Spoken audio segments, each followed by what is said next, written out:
我已經見到嗰度封咗噶啦，冇路行噶啦。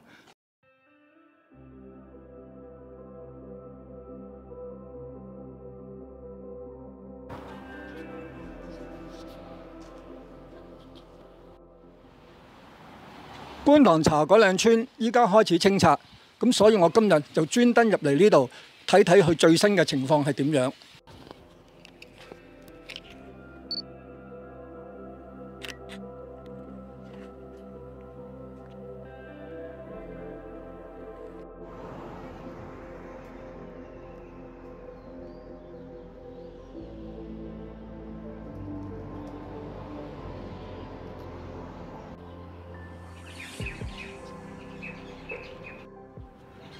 嗱，我準備入村嘅時候呢，經過呢一條路，就有一個咁嘅石碑。呢個石碑好薄薄㗎，喺1960年設立嘅呢個碑。佢就話呢，當時因為有條水渠沖爛咗，咁就為咗啲村民嘅安危呢，佢係整一條路，就大家呢就夾錢係鄉公所呢整嘅。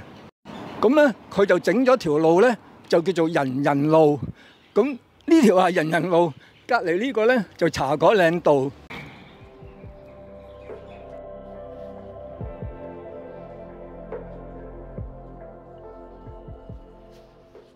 哇！呢一個小社群都幾正，居然會有呢百貨用品，有女裝童裝嘅衫賣。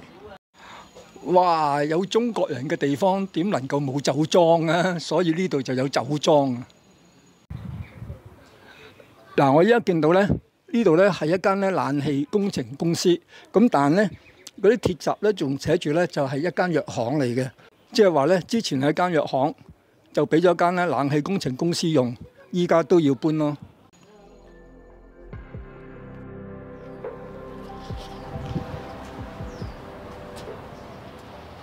嗱，呢度幾有趣㗎，原來佢嗰個廚房或者有水位嗰啲地方咧，就係整喺間屋嘅出邊嘅。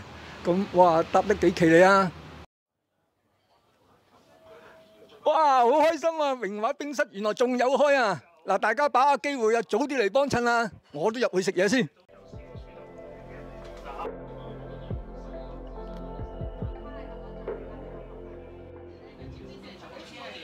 今日咧嚟茶果嶺村，就拍去拆村之前嘅狀況。最正咧就係食個餐蛋麵，加呢個咧鴛鴦酒堂。哇！真係正到痹。嗱，呢度呢就係茶果嶺合義堂嗰個原始嘅地方，佢喺茶果嶺村裡面嘅。就因為茶果嶺村依家要拆啦，所以佢哋依家要搬咗去新嘅地方。我哋係拍咗新嘅地方開幕嘅嘢俾大家睇。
茶果嶺村嗰個合義堂聯誼會呢，就因為拆村而要搬遷，咁就嚟咗呢一個新嘅地方。然後大量海陸豐人，即係俗稱嘅學老人，移居咗嚟香港。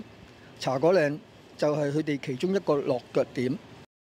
由於海陸豐人好多都係漁民嚟嘅，佢哋都信奉天后娘娘，每年呢都會參與天后誕，聯同茶果嶺嘅村民到天后廟進香、舞獅或者舞麒麟。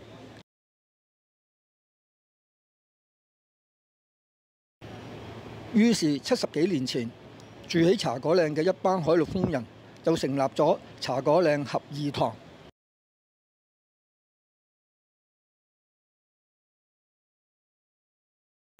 呢個地方唔單止係合義堂嘅新會展，佢仲展示咗一啲舊相同埋舊物。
茶果嶺以前有好多花炮會，依家就大約剩返4間，合義堂就係其中嘅一間。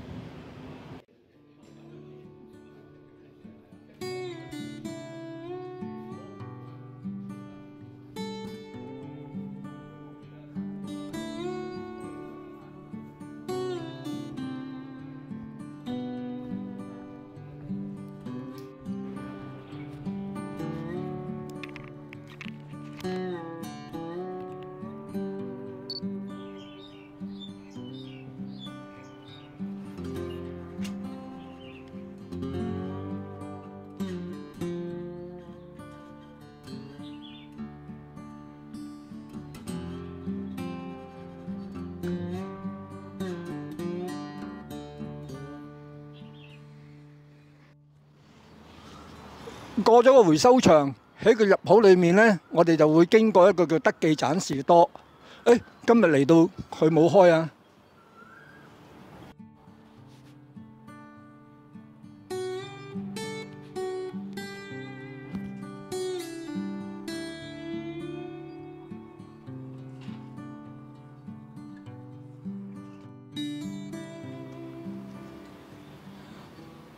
嗱，個士多隔離呢，就有個福德祠。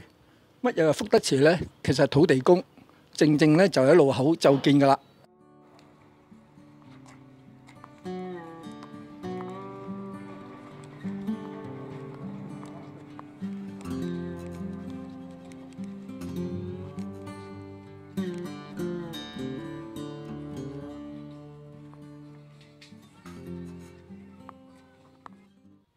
我哋入村嘅時候，喺村口又見到有間米鋪啊，叫做成發龍米業。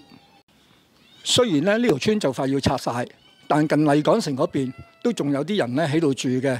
我仲見到好多民居。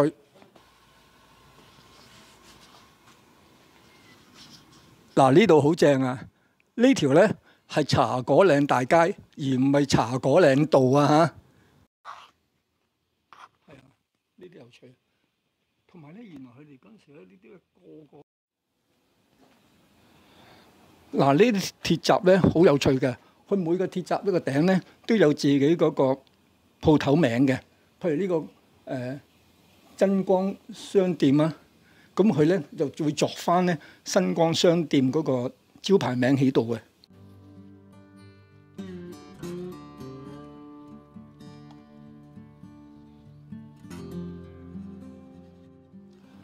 哇！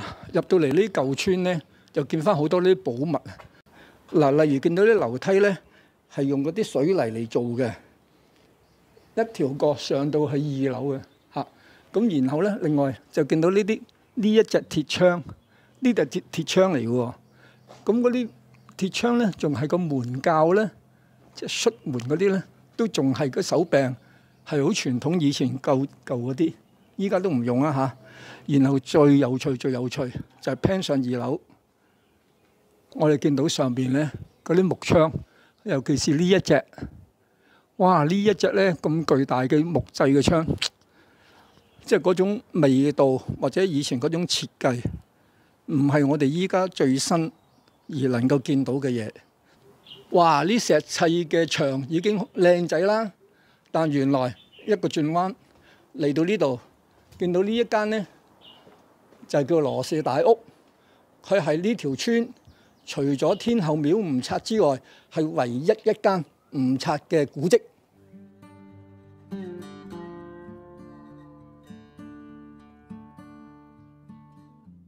呢間羅氏大屋咧，靚就靚啦。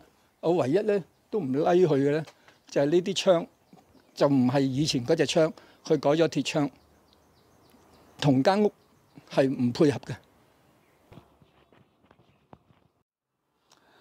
嗱，呢度咧就應該係間大屋嘅正門啦。我哋見到咧，佢以前咧都仲係用趟籠嘅，但係奇怪啲咧，佢就有個鐵閘，屋裏面有個鐵閘，咁唔知點解啊？幾古古怪怪。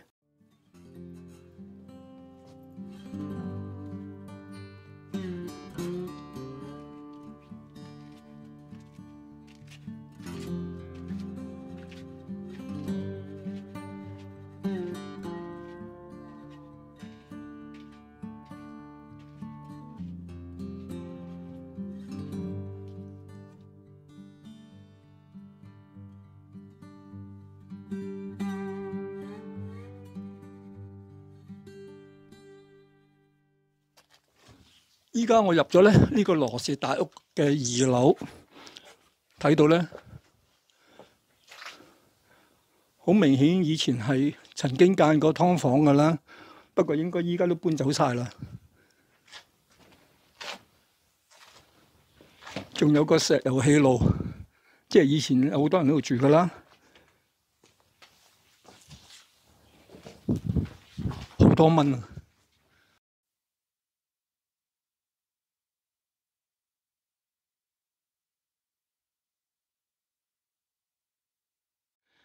睇到咧都有政府派啲信俾佢哋，叫佢哋搬啦，仲有啲 number 已經登記晒咯。都洗地膽啦！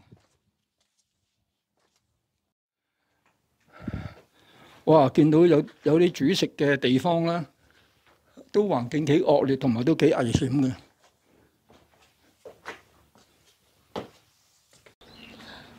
嗱，依家咧我見到呢2個鐵籠。大家知唔知咩嚟嘅咧？原來就係荔園以前嘅馴獸師韞住動物嘅鐵籠嚟嘅。點解2個鐵籠會喺度嘅咧？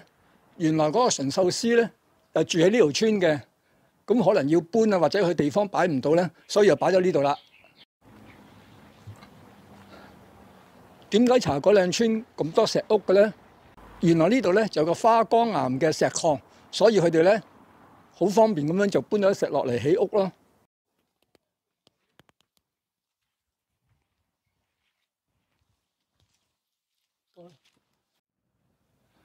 我都行咗大概10分鐘，慢慢入到個村尾咧，已經開始冇乜人住，但見到呢間屋咧，都仲有啲神台，證明都仲有人住緊嘅。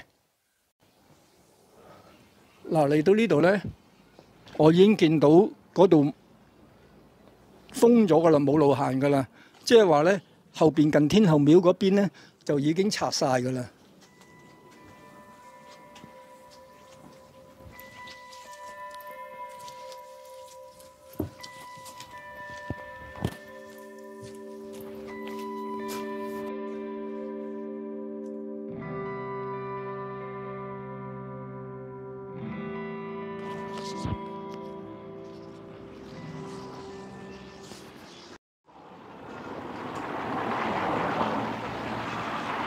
嗱，呢個咧就係茶果嶺好有名嘅合二龍，咩嚟嘅咧？原來一條龍舟嚟嘅，佢喺70年代嘅時候喺油麻地避風塘爬龍舟，經常攞冠軍嘅，所以特別有名。佢除咗比賽之外咧，喺九龍灣仲會咧遊夜龍，即是話咧夜晚爬龍船。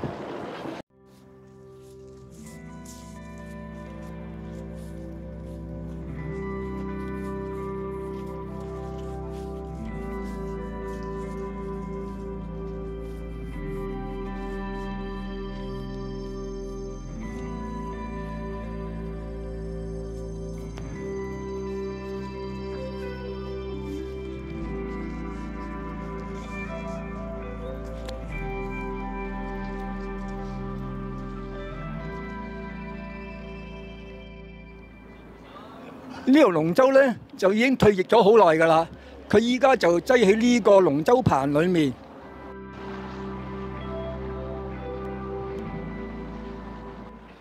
土木拓展署咧話同房協咧商討緊嘅，就係話點樣安置呢條龍咧？會唔會第時擠翻喺新起嘅屋邨嘅範圍裡面咧？其實前程未卜嘅。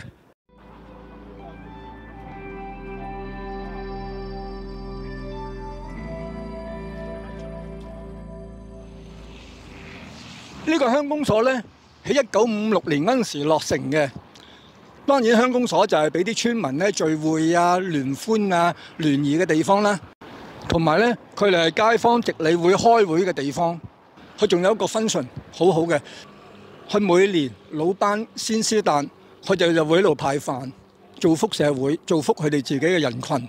其實本來好好地方啊，但最可惜就係政府話拆村咧都唔會保留呢一個地方，因為佢唔係古蹟喎。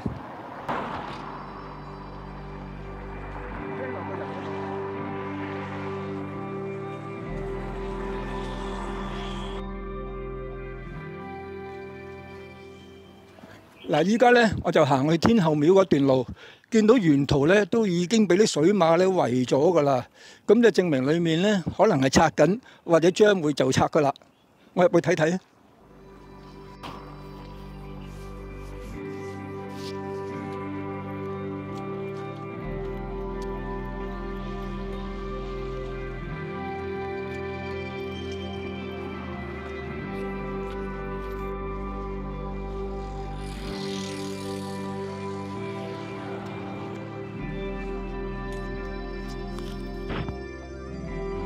啲窗都仲新淨喎。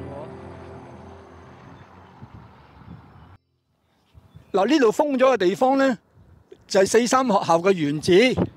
佢喺1952年嗰陣時咧就落成嘅，喺93年咧就結束咗啦。到依家佢一定要拆，主要原因就係因為政府話佢唔係一個古蹟。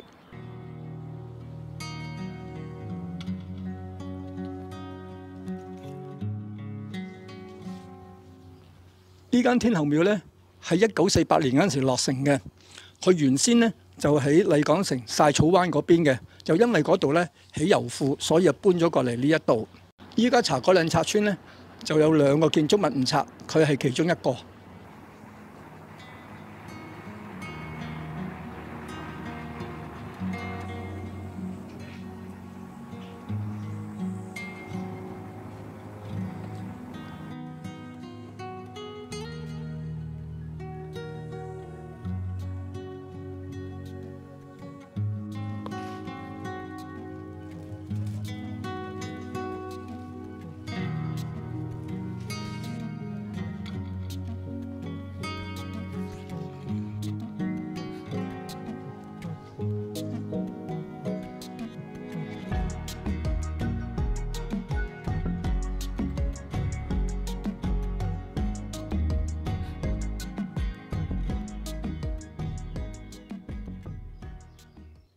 講起茶果嶺天后廟，我就記得我細路仔學功夫嘅時候呢，每年農曆3月23，我就要跟我師傅成隊人呢就要嚟賀誕嘅。咁記得嗰陣時呢，我哋就要坐船，然後先到天后廟嗰度拜神嘅。咁記得呢，嗰陣時係好近碼頭，依家嚟到呢度見到個天后廟對出呢，已經係冇海冇碼頭噶啦，咁就可能係填海填晒噶啦。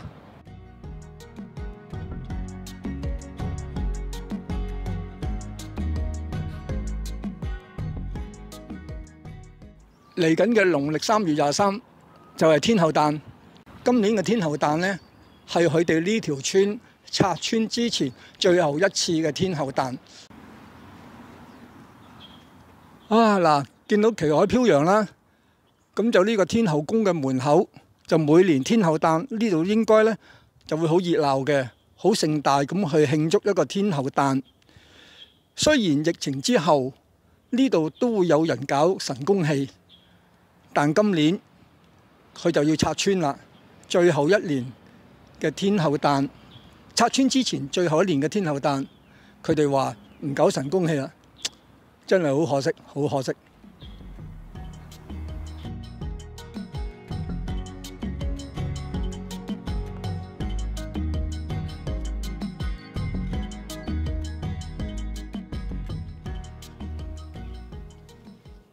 呢條茶果嶺村已經有200幾年歷史，用咗幾代人嘅時間同努力，係將一塊爛地建成一個美好嘅家園。點想到都逃唔過歷史巨輪無情嘅碾壓，唔能夠永久安居樂業。依家呢度嘅村民各散東西，大家都唔知道幾時可以再有重聚嘅日子啊！